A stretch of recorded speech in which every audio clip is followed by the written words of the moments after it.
Hello guys, for today's video, for today's vlog, ito na naman po ang kaganapan ngayong araw. Sabado ng umaga po yan. Maaga po kaming nagising at naghanda po kami papunta ng church. Dahil ngayon po ang araw ng aming paglilinis. So yan, habang ako po ay naglalakad, binivideo ko po ang daan papunta sa aming simbahan. So yan, for the video na naman ang lola. Wow! Maganda talagang maglakad pagka ganitong umaga kasi nga po ay hindi mo ramdam ang init ng araw. At dahil sa oras na ito ay wala pa naman talagang araw dahil mag-aalas 6 pa nga lang ang oras na ito. Kapag ganitong oras, masarap maglinis talaga dahil hindi pa naman talaga lumalabas yung araw. So ayan, kasama ko ang aking sister sa church, si Marilyn, at daladala niya ang kanyang halaman. Wow! So ayan, pagkalapag ay dumiretso na nga kami sa loob ng church upang kami ay makapaglinis na rin ang aming loob ng simbahan. So ayan nga po ang una kong ginawa, naglinis na nga muna sa labas ng simbahan, parang pinakasala na din. At habang naglilinis nga po ako, tamang kwentuhan naman ng kami ng aking kasama diyan. At syempre naman, kahit naman kami ay nagkukwentuhan, tuloy pa rin ang aming gawain. Kasi naman po, hindi naman bibig ang nagwawalis, char. Alam niyo po ba, masarap magtrabaho kapag bukal sa ating kalooban. Pero kapag napipilitan lang, ay hindi ka talaga sisipagin. Ay siya, nagdrama pa ang lola. Ayan na nga po, may bisita kaming maliit na bata. Ayan ay apo ng aking kasama. At nakakatuwa naman itong bata. Bago pumasok ay nagpunas muna ng kanyang paa. Siguro napansin din na ako ay naglilinis. Wow! At salamat nga po pala guys sa walang sawang pagsuporta ng aking mga video. Mag-iwan nga lang po kayo ng bakas at akin po kayong pupuntahan.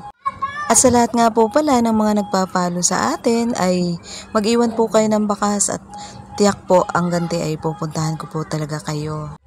So yan na nga po, talagang mabilis ang aming kilos dahil nga po sa araw na ito ay meron kaming gawain. May mga mothers ngayon na pupunta diyan dahil meron po kaming mothers fellowship. Marami po talaga mga down dito, katulad niyan, ang down na malunggay at talaga pagtsatsagaan mo nga po na linisan iyan. So ayun, pagkatapos ko nga po dito sa kabila ay lumipat na naman ako dito sa harap ng simbahan. Enjoy lang tayo lagi guys sa ating mga ginagawa at kailangan laging happy para madaling matapos ang ating mga gawain. At dahil nga araw ng paglilinis ngayon, kaya pasensya na po kayo kung ang aking upload ay ito na naman. Huwag po kayong mag-alala dahil hindi lang naman po ako ang naglilinis dyan.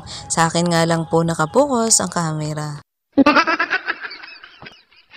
So ayan, dahil medyo malapad nga ang aming simbahan, ang paligid ay talaga namang kailangan mong linisin ng maayos.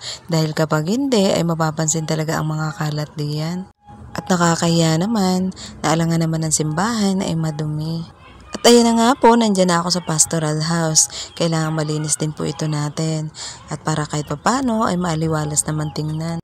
Muli nga po ako sa inyong humingi ng pasensya kung ang aking upload ay ito na naman. Kasi wala naman po talaga akong ibang maisip. Pero kailangan araw-araw meron tayong may upload. So ayan, fast forward na nga tayo mga guys. Pauwi na kami dahil tapos na nga ang aming gawain. Ayan. Kaya tamang lakad na naman tayo. Hindi naman pwedeng magsakay dahil malapit lang. Masarap talaga sa umaga yung pinagpapawisan ka. Dahil alam natin na kapag tayo pinagpapawisan ay maganda daw yun sa ating katawan. So ayan, magkakasabay nga kaming umuwi nila si Marilyn. Ayan, nagmamadali kami dahil mag-aasikaso pa rin pagdating sa bahay. Hindi na talaga tayo nagkakandaaw-gaga sa mga gawain, lalo na sa araw-araw. So ayan, fast forward na muli tayo. Ayan, nakapagbihis na nga ako at ready na akong pumunta ng church. At syempre, alam nyo naman, ang gawain natin, tamang video tayo ngayon. At ayan, naglalakad na nga po ako at dadaanan ko rin si Marilyn dyan sa kanilang bahay. So ayan guys, habang naglalakad, for the video ang lula lagi para meron tayong mai-upload na content. So ayan, hanggang dito na lang muna muli ang aking video at maraming salamat pong muli sa inyong walang sawang panunod na aking mga video. Patuloy po kayong pagpalain ni Lord at naway magsuportahan po tayo sa bawat isa. At God bless us all. Bye-bye!